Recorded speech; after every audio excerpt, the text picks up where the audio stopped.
so. How'd you like to give me a national exclusive and tell me who your vice presidential candidate's going to be? Well, Jeff, there's a lot of really good candidates, and I am almost overwhelmed by the quality of our Democrats across the country. I'm not going to make any news, but I am thrilled to have so many really good candidates to choose from. Well, obviously, Senator Warren was here, got a tremendous response, and that would be double record history-making if you picked her. But how important was it to come here to Ohio, to Cincinnati, with her as your first joint appearance? Well, I love coming to Ohio, and I'm going to keep coming back time and time again. We had, as you know, already been in Cleveland and Columbus and wanted, of course, to hit Cincinnati right out of the gates of the general election. And it worked out for her schedule and mine. I was thrilled. We had such a fabulous event here in this beautiful, repurposed train station, one of my absolute favorites that I've ever been in. And I think we delivered together the message about how we're going to make the economy work for everybody, not just those at the top. One of the things we're seeing is that there's high negatives for both sides. And people are frustrated and they're angry. And maybe this is what we saw in England and across Europe. How concerning is that to you, that there's just this, I want to vote no on something, I'm mad, and that is sort of a large appeal of Donald Trump?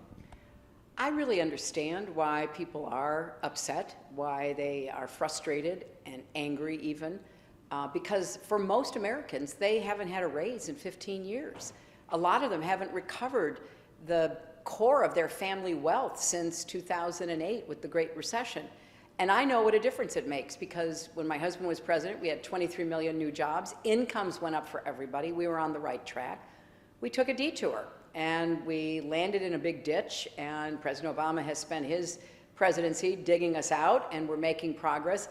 But it hasn't affected everybody. That's why I've set some really big, bold goals for us to reach as Americans again. That's how I grew up. I am of the age where we believe we could do anything, and we set about doing it. That's what I want Americans to feel. Rather than being angry, which is something that you have every right to feel, you got to vent, and then let's get together, roll up our sleeves, and get to work. How concerned are you that the campaign, and look, the media has a role in this, but it's tweet versus response, and not specifically the meat of any proposals, or I'm assuming you would say Donald Trump doesn't have that many proposals, but how concerned are you that that's what this has come to? I feel like we are breaking through. All during the primary campaign, I put out very detailed proposals. You can go to my website, hillaryclinton.com, and read about my plans for jobs and education and health care and so much else. And I do think the best way for people to feel like they will get a better future is to have confidence in the ideas that are being presented and the experience that goes along with them. I've gotten things done reaching across the aisle with Republicans as First Lady, as a Senator for 8 years, as a Secretary of State for 4.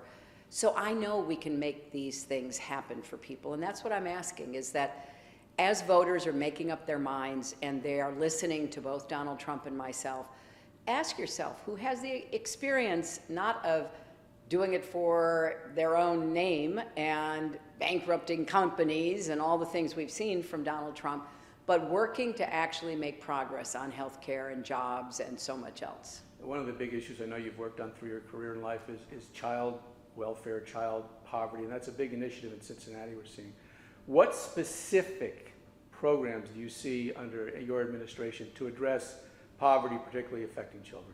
Well, the best anti-poverty program is a good job for 1 or 2 parents. It's a commitment to improving the economy. That's why I go back to the end of my husband's administration. Incomes went up for everybody. We lifted more people out of poverty than in recent times. All right, so now, unfortunately, we fell into a big ditch. Poverty is back rearing its very ugly head. What are we going to do? Jobs, raising the minimum wage because people who work full-time should not still be mired in poverty. Guaranteeing equal pay for women. A lot of the mothers of poor kids are poor in part because of minimum wage, and frankly, they're not getting paid what they should. African American, Latino women are even lower in terms of comparative pay than white women are. So we've got to get the economy growing, and we've got to make it fairer, and we've got to do more to help parents understand their own responsibilities. Every parent is a child's first teacher. So even if you have had a drop back into poverty, you've fallen out of the middle class, or maybe you never got in there in the first place, we can do more to help your children achieve. So let's provide more opportunities for parents, growing the economy, making it fairer, and let's do more to help those little kids get off to a good start so that they can chart a different future. The convention's coming up in a few weeks.